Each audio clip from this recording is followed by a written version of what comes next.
Good morning, everybody, and welcome to this morning's NLA Breakfast. My name is Leanne Tritton, and I'm the Managing Director of Ing Media.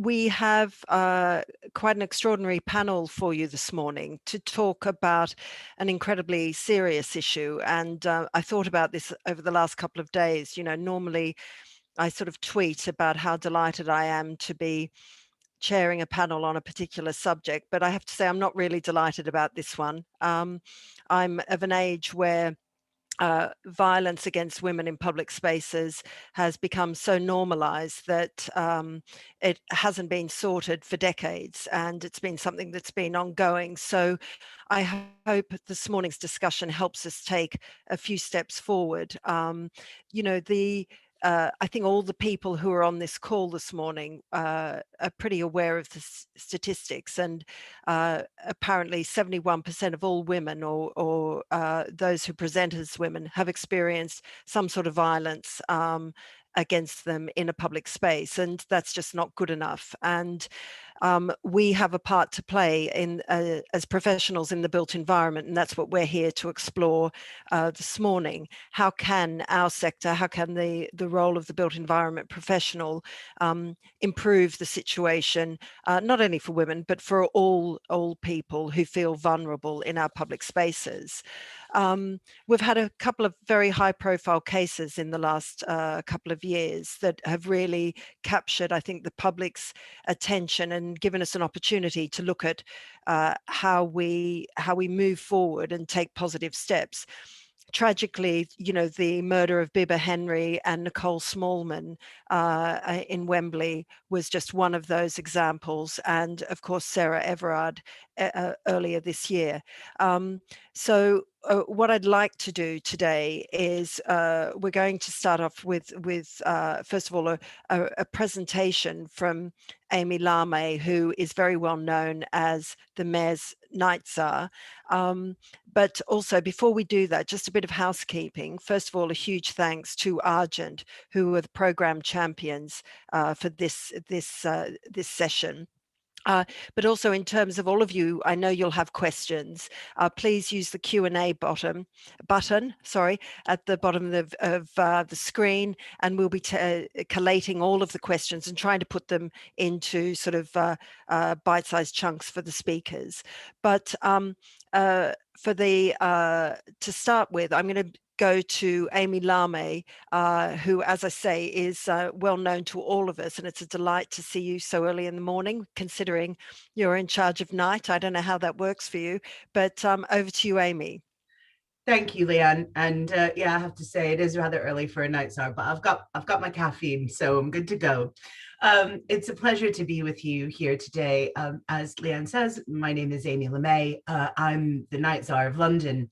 And I was appointed by the mayor in November 2016 and tasked with ensuring that London thrives as a 24-hour city. Now, my background is in club and event promotion and production, live performance and broadcasting, community and political organizing. All of these skills have come in very handy at City Hall. I'm also a woman who has always worked at night, even since I was a teenager. So I have lots of experience of sort of on the front line, as it were. So night tsars, or night mayors, as they're sometimes called, had already been appointed in 2016 in other cities around the world, like Amsterdam, Berlin, Paris, and cities like New York and Sydney, Bogota, Dallas, Manchester have followed suit. And it's important to say that without exception, all of my global colleagues focus on that traditional nighttime economy of bars, pubs, and clubs in their respective cities. But what sets London apart is that we take a holistic approach to life at night, a 360-degree view. So while our world-class nightlife is an important part of the work that we do, it is only a part of it. And our work encompasses everything that happens in our city between 6 p.m. and 6 a.m. We're a cross-cutting priority for the mayor, and we really pride ourselves on working with a number of policy teams across City Hall and a wide variety of stakeholders. So when I was first appointed, we had very few hard facts about our city at night. We all knew the anecdotal stories about how nighttime activity was bad, how it was all about drinking and all about crime, but we actually didn't have the facts. So we decided to change all that. And with our colleagues in the City Intelligence Unit, we commissioned the most comprehensive research report on our city at night. And indeed, it is the most in-depth study into any city at night in the world. And it threw up some really interesting facts. It told us that we have 1.6 million people regularly working at night in London, and that's a third of our workforce. We also learned that 2/3 of Londoners are regularly active at night, and they're doing all sorts of things like personal errands, socializing, studying, enjoying cultural facilities, meeting with community groups, checking in on family. We also learned that 4.3% of crime at night is alcohol related. Now, I'm just going to repeat that. Only 4.3% of crime at night is alcohol related. And in fact, you're more likely to be admitted to hospital at night for a sports injury than you are for an alcohol related injury. Now, some people have just point blank looked me in the face and said, that's just not true. And some of these stats may seem a bit far fetched to some people, but they are true. And they really gave us an insight into what goes in to our city and what happens in our city between 6 p.m. and 6 a.m. So another thing we did was ask Londoners what they thought of London at night by commissioning some opinion research and asking them about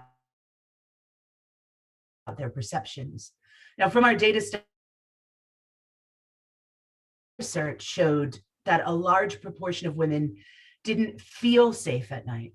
So this is obviously a gap between fact and reality, fact and feeling.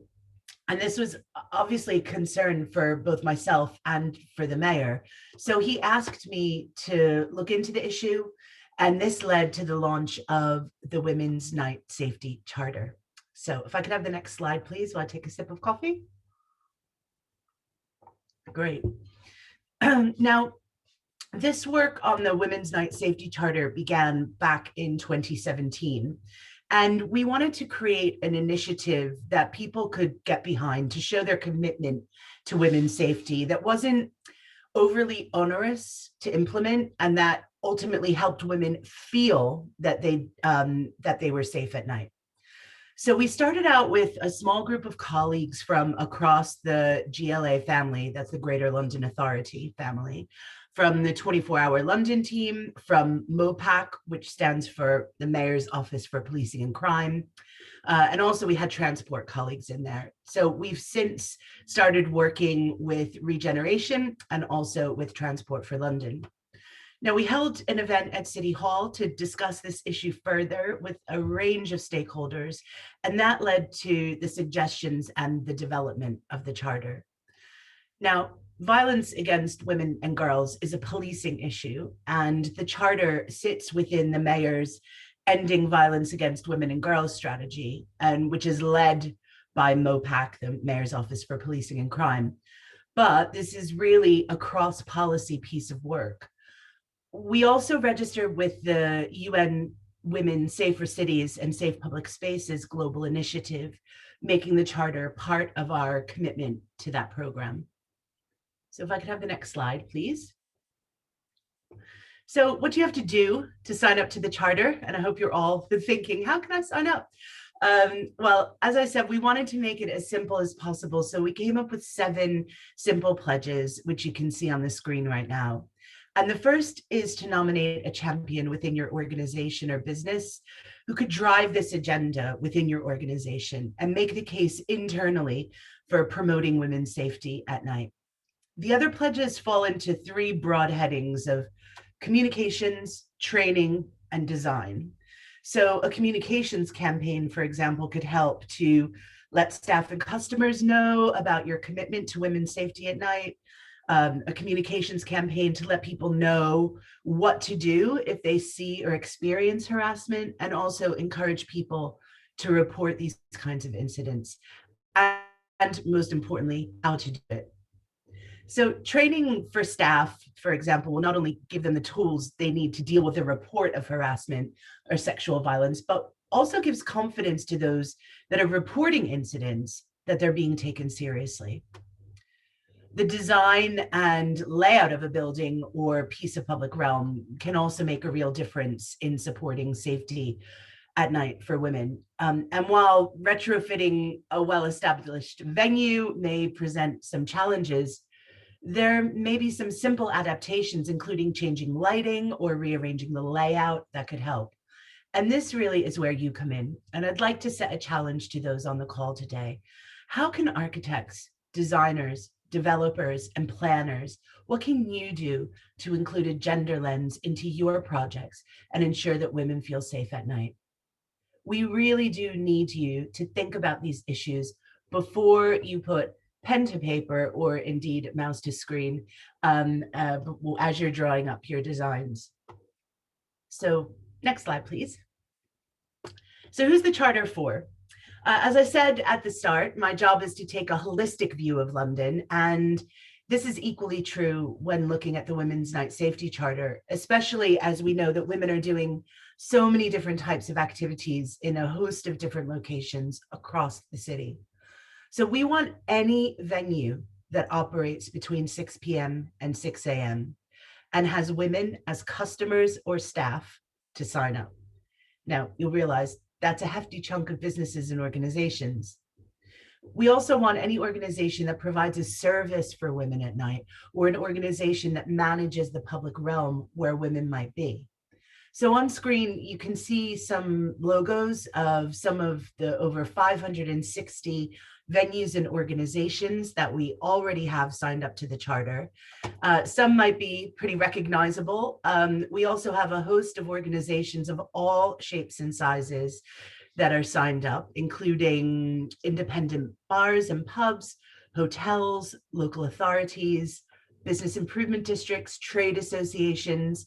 We have colleges and educational institutions, cultural venues, security providers, hospital and healthcare trusts, retailers, car parks, energy providers, and sporting groups. We even have the Confederation of Lady Arm Wrestlers of Great Britain on the list. So it really is for anyone to sign up to. Next slide, please. Now, we're really conscious of the fact that we want to make sure that we do all we can to help signatories meet the pledges to the best of their ability. And so that's why, in partnership with the Good Night Out campaign, we commissioned a toolkit that all signatories have access to. And you can see a picture of the front cover on the screen. So the toolkit contains some simple recommendations and ideas for each of the pledges. It also signposts to some useful resources from other organizations who are doing great work in this area. And we want signatories to be able to learn from each other as well. And that's why pre-COVID, we held an annual Women's Night Safety Summit at City Hall, where we invited signatories to come together, share their experiences and their examples of meeting the pledges. So we know that through these events, some really good connections were made, and we hope to be able to reinstate the Women's Night Safety Summit as soon as restrictions allow. And we're also working on creating some new resources and training sessions that will be available to all signatories of the Women's Night Safety Charter. These are being developed over the next few months in partnership with the Safer Business Network, and I really can't wait to get people making the most of them. It's a very exciting development for us. Next slide, please. So I want to finish with a word from the Mayor of London, Sadiq Khan. And following the tragic death of Sarah Everard, he reaffirmed his commitment to women's safety at night and included the Women's Night Safety Charter as part of his manifesto, on which he was reelected. So it's clear that both Sadiq and I believe passionately that we can make Londoners feel safe in their city. And we're really proud of what we've achieved so far. And we've even had other cities in the UK approaching us, wanting to set up their own charter based on ours. And now we just learned this week that central government are setting up a Women's Night Safety Summit as well. So we can't do this alone. So I encourage everyone across London to join us, to show your own commitment and sign up to the charter. Thanks so much. Thank you, Amy. That was a really, really interesting presentation, and I apologize for sort of murdering the pronunciation of your name. It's the Australian in me. No matter what, we can't pronounce anyone's name. I'm fascinated with the statistic about 1.6 million people working at night. I had no idea it was that big, and I think perhaps we can talk about this with the panelists later on. The opportunity with the working from home revolution for, I think, do we have to work 9 to 5? Can we have more people working at night? And I think it all comes down to the feeling of safety. I'd be happy to work at night, but providing I feel safe going to and from, my place of work or where I'm having the meetings with. So I think that's a really, really big issue. So I'm now going to introduce our panelists, and we have Stephanie Barton from WSP, and also Professor Pippa Catterall, Professor of History and Policy and Humanities at University of Westminster, which is quite a mouthful, and Satu Stratfield, Associate Director at Nighttime and Lighting at Publica. So can I go over first of all to Stephanie, and Stephanie, you have carried out research into the gender gap and how it affects designing of public spaces. And I read this yesterday, and it's pretty sort of, those diagrams in the report are pretty illuminating, aren't they? So over to you. Thank you. Yeah, it was a really interesting piece of work to do. And I came from it at kind of 3 points of view. So first of all, I'm an intelligent transport systems consultant. So I know about transport and I want to be able to shape it. As a researcher and someone that's a trends analyst, so trying to see what we can do for the future, but also as a woman with my own experiences. So everything from getting the train home in winter and it being 5 o'clock and pitch black and it feeling like the start of a TV crime drama, through to not being able to reach the handrails, through to being able to go to a public space and not have to queue for a really long time to be able to access the toilet. So I had all these different kind of experiences of the gender data gap myself. And the gender data gap is basically where we've taken everything to do with the male norm, male physique, that kind of thing, to be the norm, basically. So it's a one-size-fits-all approach, and it leaves these big gaps in our experiences. And basically, it's come as a result of a chronic gender imbalance in our workforce. So if we look across our design lives of our buildings, our transport networks, things like that, years ago, when they were being first constructed, the workforce was mainly white male.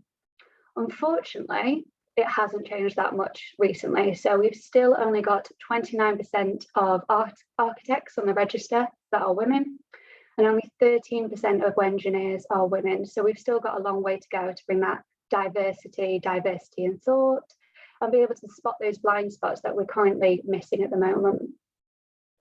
And of course, and as the report kind of points out, we're more than just our gender. We're all made of all different sorts of intersectional aspects, and that impacts on our experience, basically.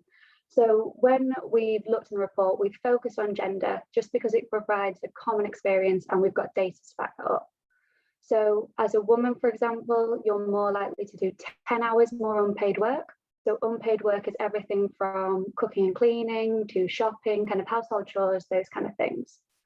You're also expected to kind of use different modes, and that's for lots of different reasons. So perceived fear, as Amy touched upon.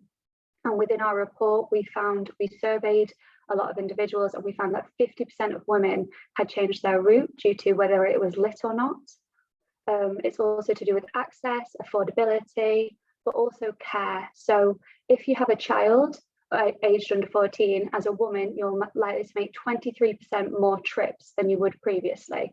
So you can see it leads to more complex journeys, more routes, those kind of aspects as well. And Eva Kale, who is a leading gender mainstreaming expert, she said, you can't influence the share of unpaid work with architecture, but you can support it.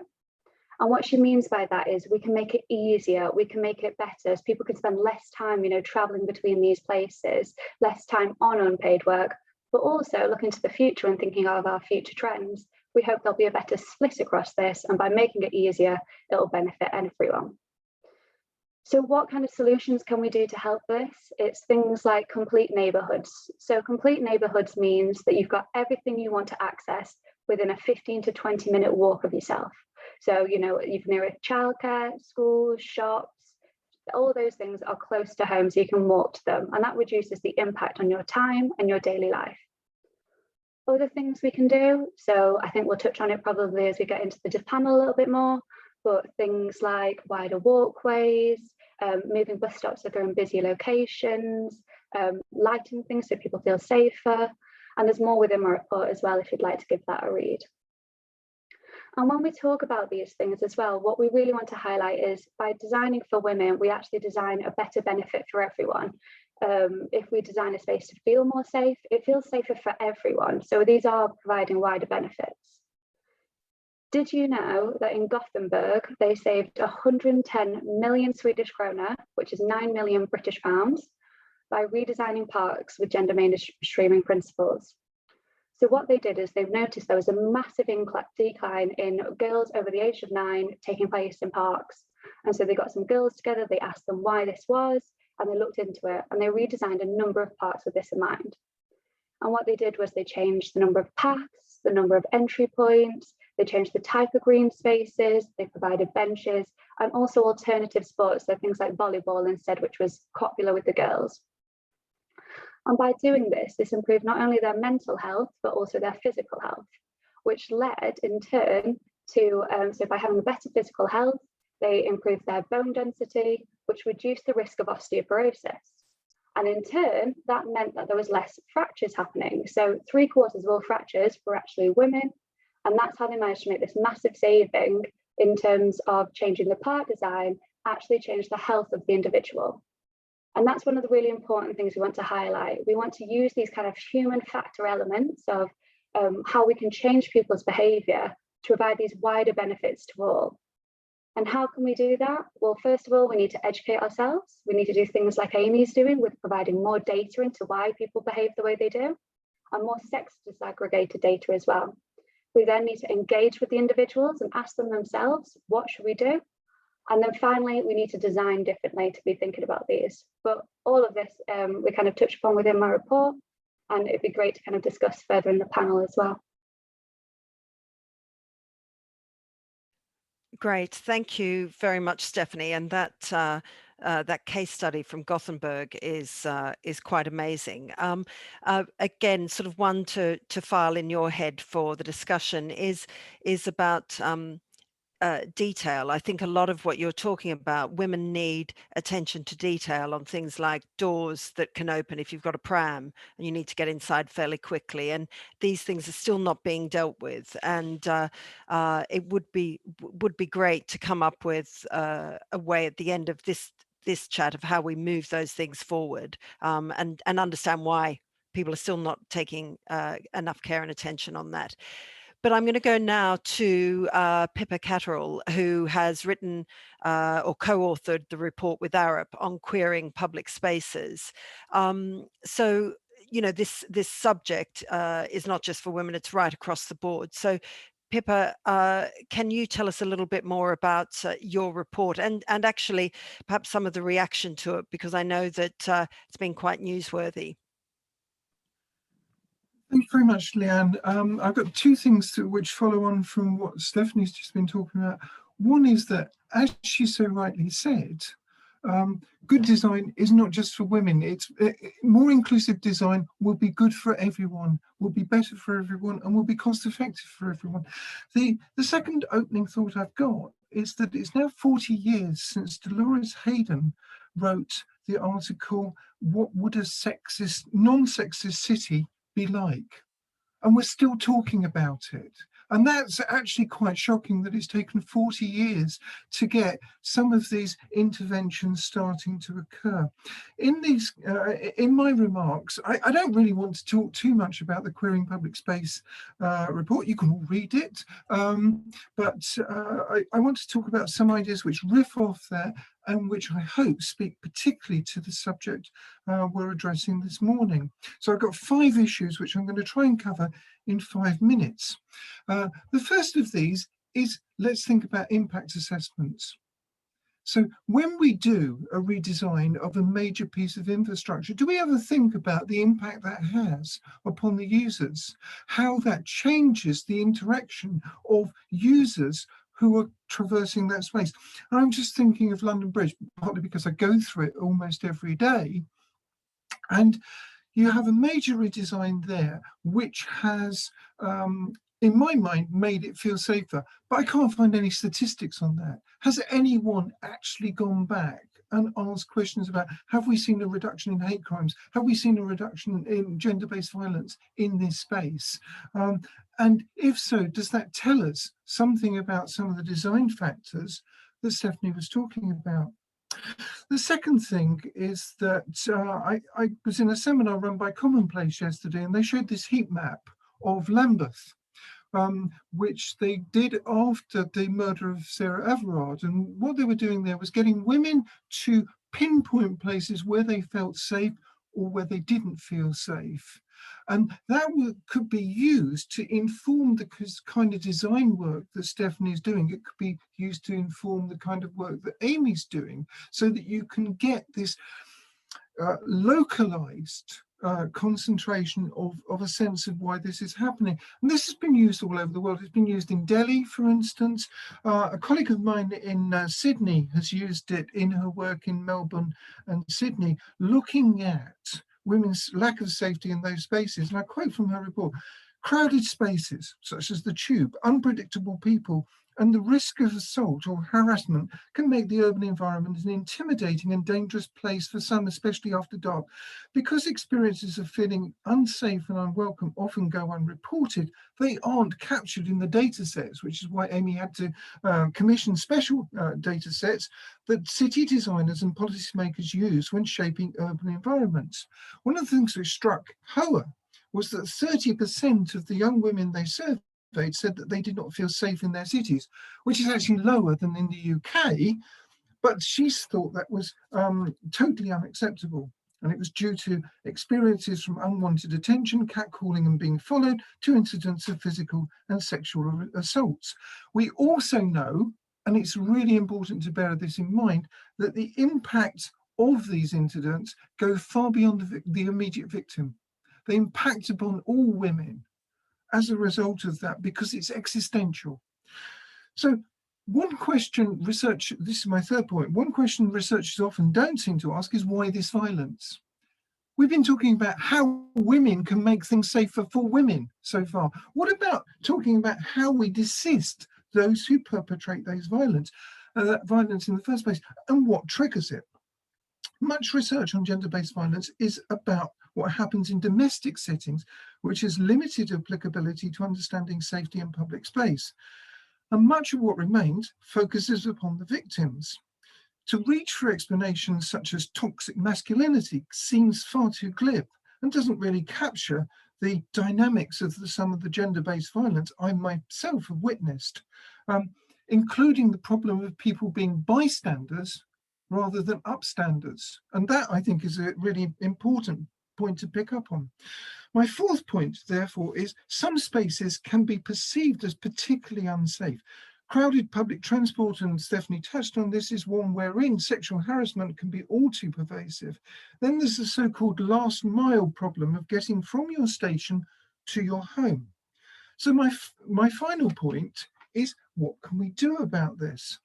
Stephanie referred to Gothenburg. I'm going to refer to Husby, which is a suburb of Stockholm, where they redesigned the suburb using a feminist perspective. They actually tried to do what Dolores Hayden has been talking about. They put extra lighting in, they changed the layout of the stations, all of those kinds of things. My colleague Hoa, who I've referred to, used the heat map to identify where you needed lighting solutions. But I stress, lighting solutions is not just about more light. If you think about it, security lighting is not for people, it's to protect property, and it's there to intimidate.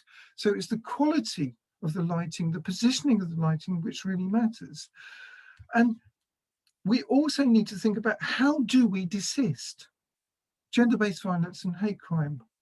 And I think this is about reducing the likelihood of people being triggered and strengthening the filters which control the risk of the perpetrator engaging in violence and harassment. In other words, what signals do you send out in public space that this is unacceptable?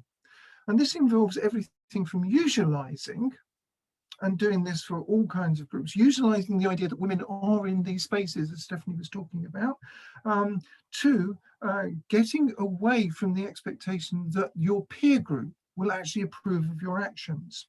In other words, we need to strengthen the tendency to have and be bystanders with more footfall, more vibrancy at night, the quality of the light, the diversity of the environment, and all of these kinds of things. So to conclude, instead of having women take care of their own safety, let's try to promote desistance in our public spaces, which means that there needs to be a total place approach, embracing planning, licensing, policing, placemaking, lighting, community engagement. There isn't a single magic bullet for any of this. Thank you, Pippa. That was amazing, and I think your point about bystanders and upstanders. I think before we came on the call, I talked about my son who's 19, and we've been talking about it this week. He's witnessed a couple of incidents in London, and he's just like, why do people stand and watch? Why don't people intervene and say this is wrong? And I think we've all got to question ourselves on that. And I think you make such a good point that, you know, it's not just for women to fix this or this group to fix it. It's for everybody to step in. And I think, you know, looking on the positive side, we've seen that, you know, with the Me Too movement, I know that a lot of men have started to become much more engaged in that argument and step up, and we have to step up. But it's not just women defending ourselves in public. So really fascinating conversation.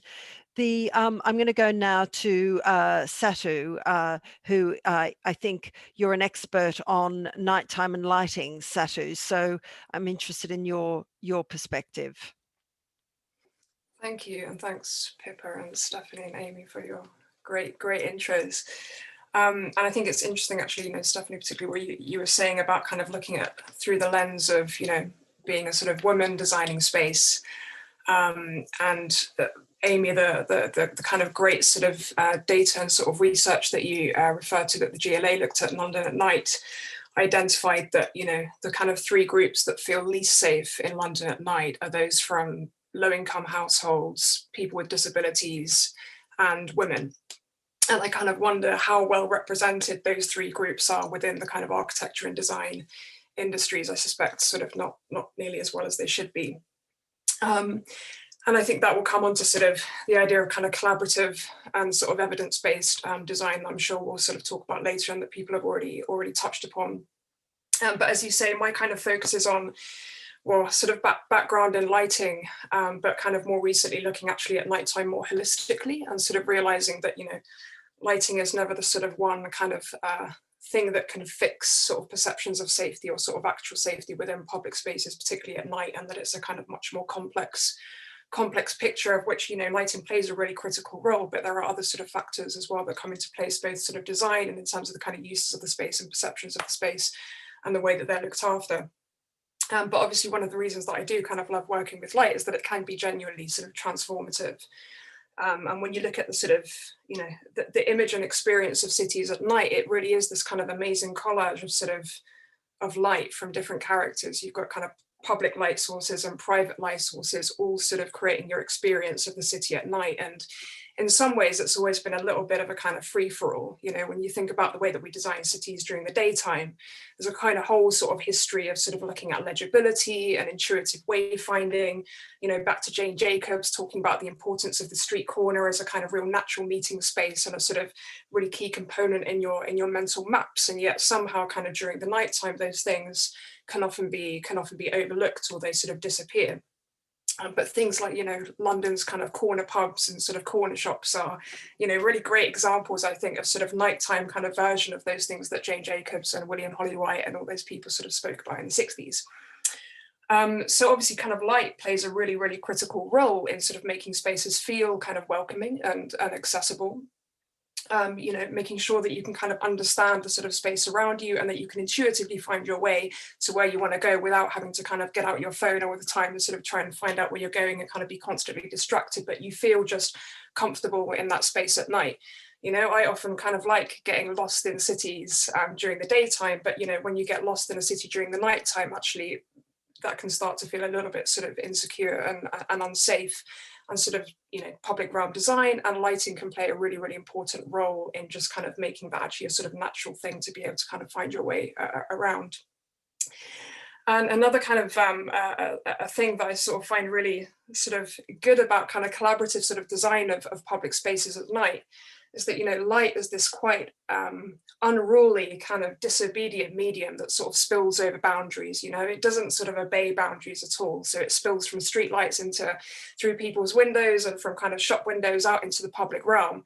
But it's almost kind of symbolic of the kind of conflicts and negotiations and sort of collaboration that people have within public space and their kind of duty and sort of sense of stewardship of public space and working collaboratively to actually kind of create something that's sort of legible and accessible and, you know, easy to navigate. So we've often found on projects that actually by getting to people to talk about lighting, which everybody is really opinionated about when you get them talking about it, and everyone has this really kind of innate and sort of, you know, quite emotional sort of response to, that it can be a really good way of actually fostering that sort of conversation about what is this space at night and, you know, what contribution are private tenants and landowners making, what contribution, you know, is also the uses in the space making, because, you know, I would say that, you know, light is never a substitute for sort of human kind of eyes on the street and sort of that sense of activity and inclusion.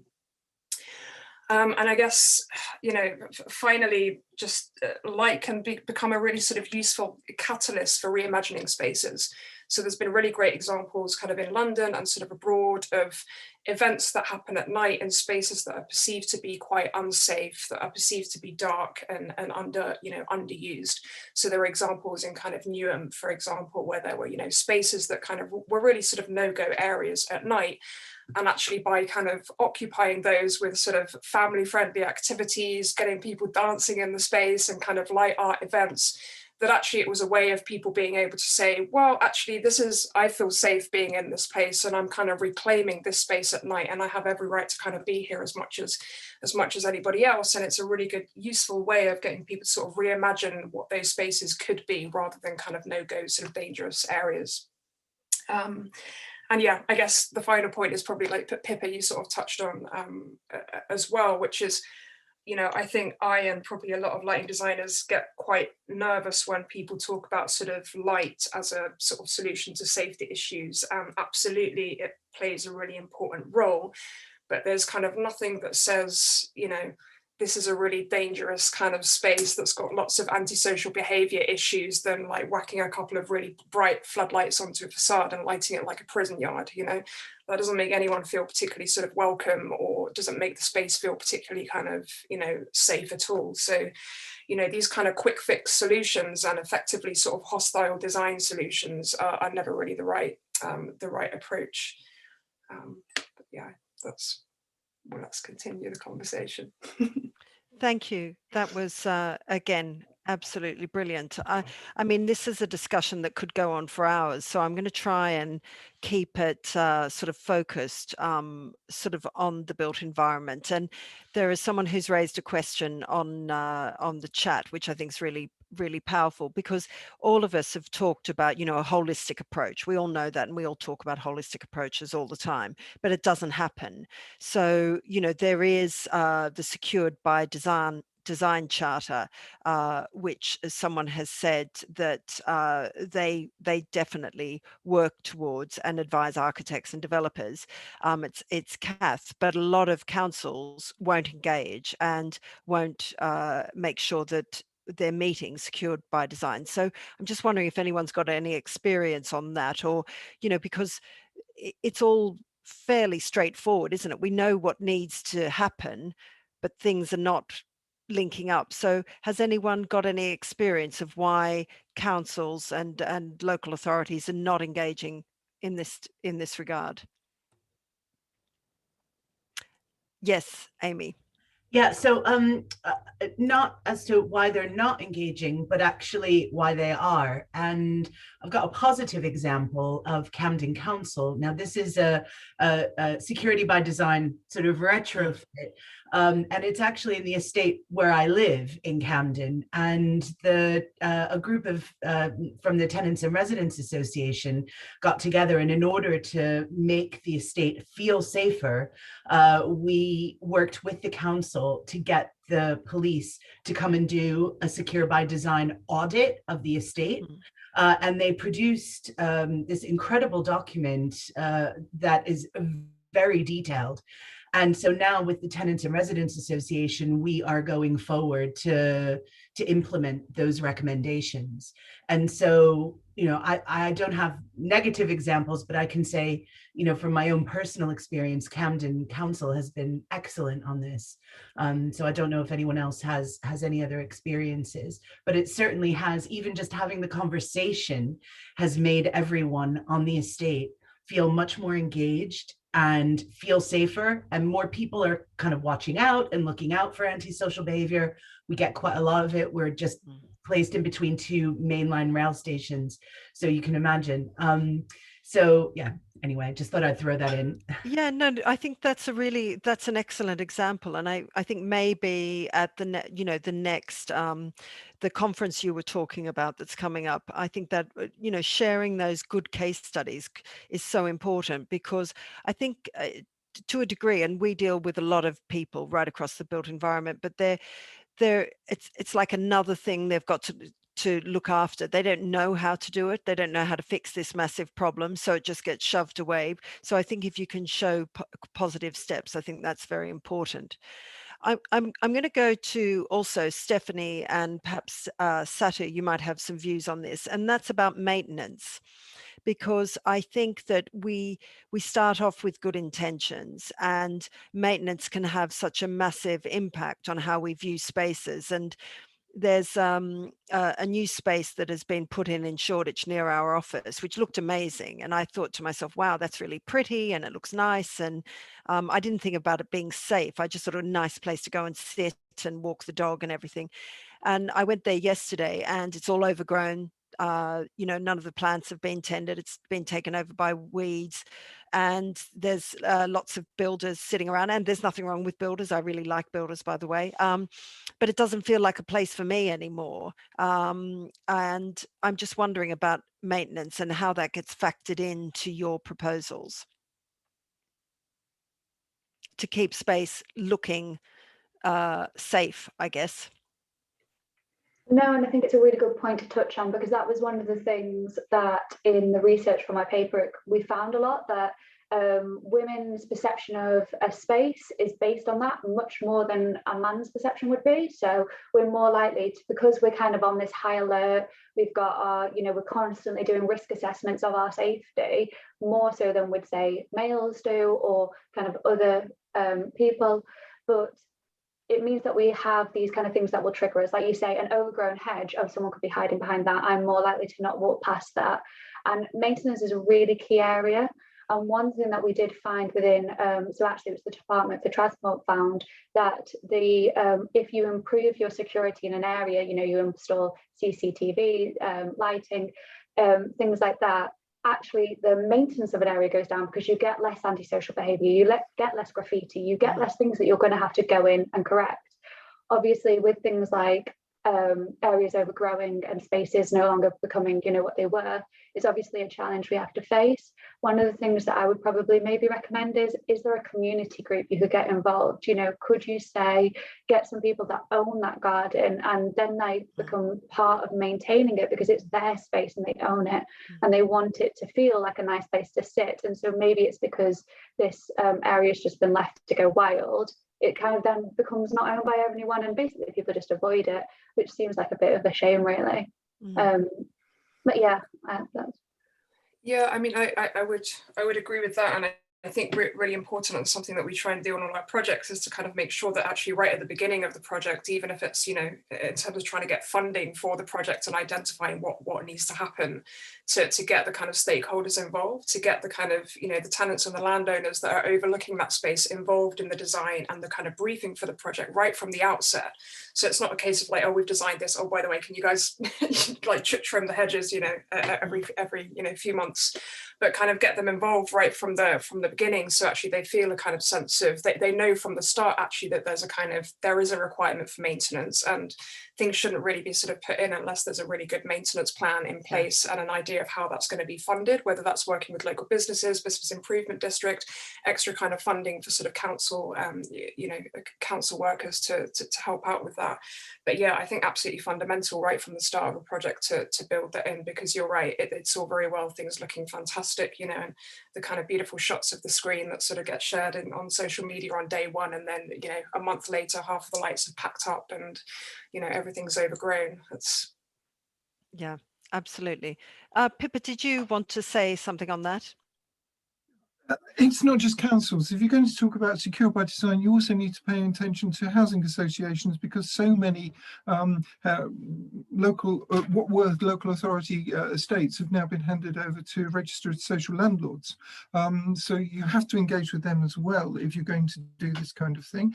Secondly, I think that we need to think through, we need to bear in mind that lots of councils have had massive cuts in funding in the last 10 years or so, and the maintenance budget is the first one to go. Yeah. Speaking as a former local councillor, I know those are the ones that people will tend to target, because it seems a soft target which has relatively low impact upon people immediately. And the biggest item in any local authority spending is always going to be personal social care, which very few people directly benefit from. It's not a criticism, it's simply an observation. But it means that most residents see the decline in the public realm, but don't see where all the money's going. Yeah. That's a major dilemma for local government in London and indeed across the country these days. Thirdly, absolutely right about community engagement.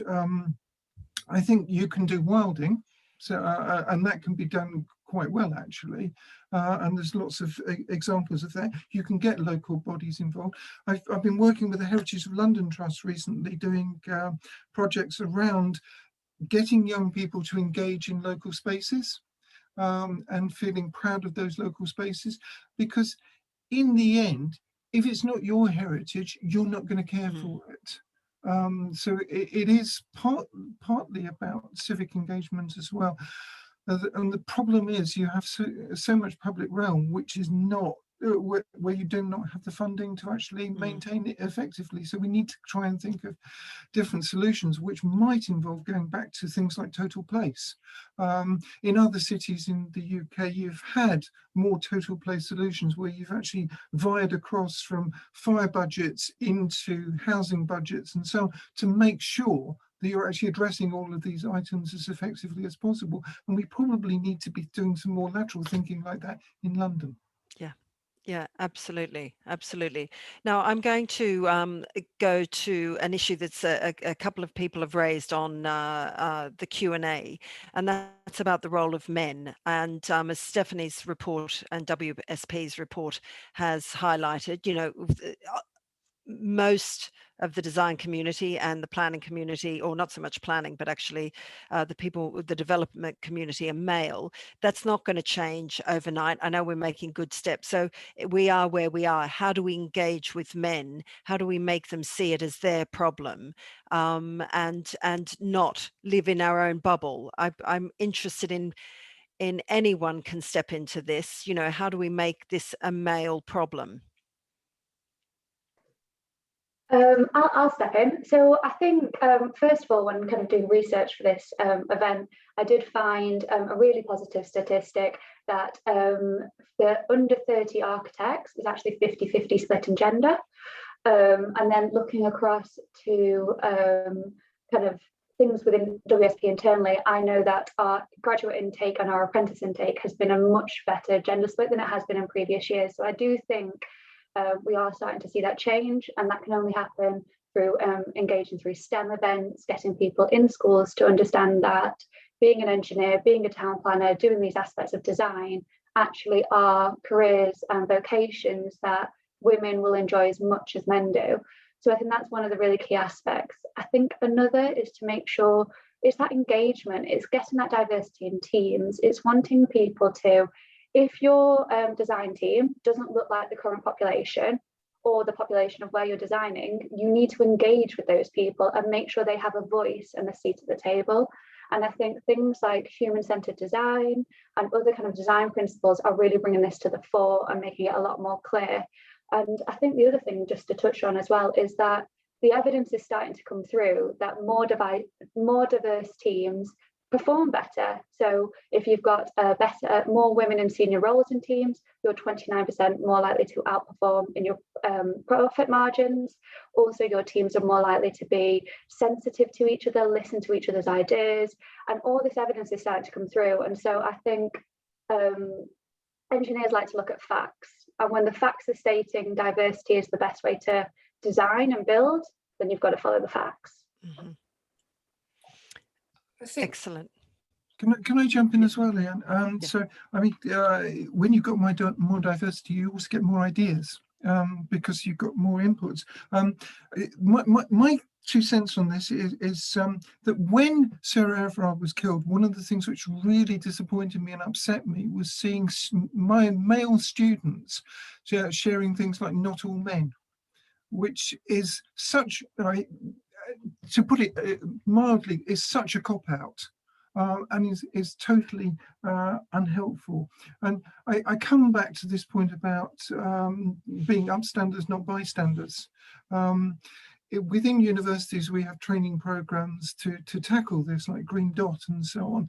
And it seems to me that we need to have some kind of public information program to encourage people to be upstanders, not bystanders. Because I think the evidence is that most people who commit hate crime and gender-based violence are actually cowards. And they often hunt in packs, or they wait until it's safe to do so, and they get away with what they do because they think people around them are not going to react. And that's one of the really shocking things, that too often they're right. So the more we can get people to react, you can add to that point about Jane Jacobs saying we need more footfall, we need more social capital that Sati was talking about, and actually get people to engage. Yeah, I think I agree with you on the reaction to Sarah Everard, but I think there is an issue. We end up going down a spiral of being angry at a reaction, and it's why did they react that way? How can we get them to be upstanders? I think that is, how do we take that sort of anger and do it into turn it into something more positive? Amy. Yeah, I just want to come in here. I found what Pippa said really inspiring about being an upstander, not a bystander. And if you don't mind, Pippa, I think I might incorporate that into my future presentations. It's really inspiring. But the point I wanted to make is that we really need male allies in this. And that's super important. Men listen to other men. I've been reading this book that is just coming out. It's called The Authority Gap. by Marianne Sieghart, the journalist, and about, no matter how many facts there are, no matter how many women are at the, very top of their game in their careers, they're still not taken seriously, and that men and women tend to believe what men say more than they believe what women say. And so if we're to kind of tackle this with hearts and minds, I think we really need more male allies, and we need to urge the men in our lives and in our workplaces to be that upstander, and not wait for something terrible to happen before they do stand up and say, this is wrong. We need them to be active and proactive before the events, unfortunate events, actually happen. So my urging would be to get as many men on board in your life and have productive conversations with them, because it's important that we make it clear that it's men's behavior that has to change, not women's. We've been talking a lot today about how women's behavior has changed, how we don't go down this street or take a different route home. And that shouldn't be the case. We've been doing that since the beginning of humanity. And so I think it's about time for a change, don't you? Yeah, absolutely. I think it's just on a practical level, and I'm trying to thread together a range of comments that are made on the chat about getting men, particularly in the built environment, in the design sector, developers, those sorts of people, to take this seriously. And I think that, again, trying to get outside of our bubble, I mean, nominating men in your organization to go on a tour, and getting a group of us to take them around and say, this is what we feel, this is physically, and in a, and then having a drink afterwards, making it sort of fun for them, but certainly, rather than women going on a tour to learn what we already know, I think it's really important for men to say, this is why I feel unsafe, because this hedge is here. If you took that down, I'd feel differently, because they just don't see it that way. They absolutely don't see it that way. I think, yeah, that's a really good point. And it's about, I guess, it's about empathy and trying to sort of understand the kind of experience of the city through other people's perspectives. And something that we've definitely found kind of really, really useful as part of building an evidence base and a kind of brief for projects is to have, to go on walks with different users, whether they're sort of night workers or people with kind of disabilities, who will point out things that, you and I might not necessarily sort of notice, and things that kind of shift between sort of daytime and nighttime, routes that suddenly become inaccessible at night, and really trying to actually understand, like, what's it like being this person kind of, going through public space, but having them talk you through it. Rather than necessarily sort of sit around a table and all kind of talk about the issues, but to do it in situ, because I think it's far more sort of, kind of powerful, and it's sort of sticks with people much more when they're actually kind of trying to see, a space through somebody else's eyes as far as possible. Yeah, absolutely. Look, we've run out of time, but I know this could go on forever. And one of the things that during the Q&A, the audience are incredibly engaged with this subject and really interested with what you've got to say. So if I can ask the NLA team, can we make sure that all the links to the research and the reports are posted out to everybody, because they're really interested in it. I really want to know about this new book, The Authority Gap. Thank you, Amy. I want to read that. But any statistics, I think we need to keep this conversation going, and bring on more men who can discuss this issue, as they are currently in power. In 20 years' time, it'll be a different thing, but I'll be an old lady then. So I'm hoping we can get quicker traction. So thank you to everyone. Thank you to Argent for supporting this really interesting discussion, and also to the NLA. And thank you to everyone who woke up this morning to take part.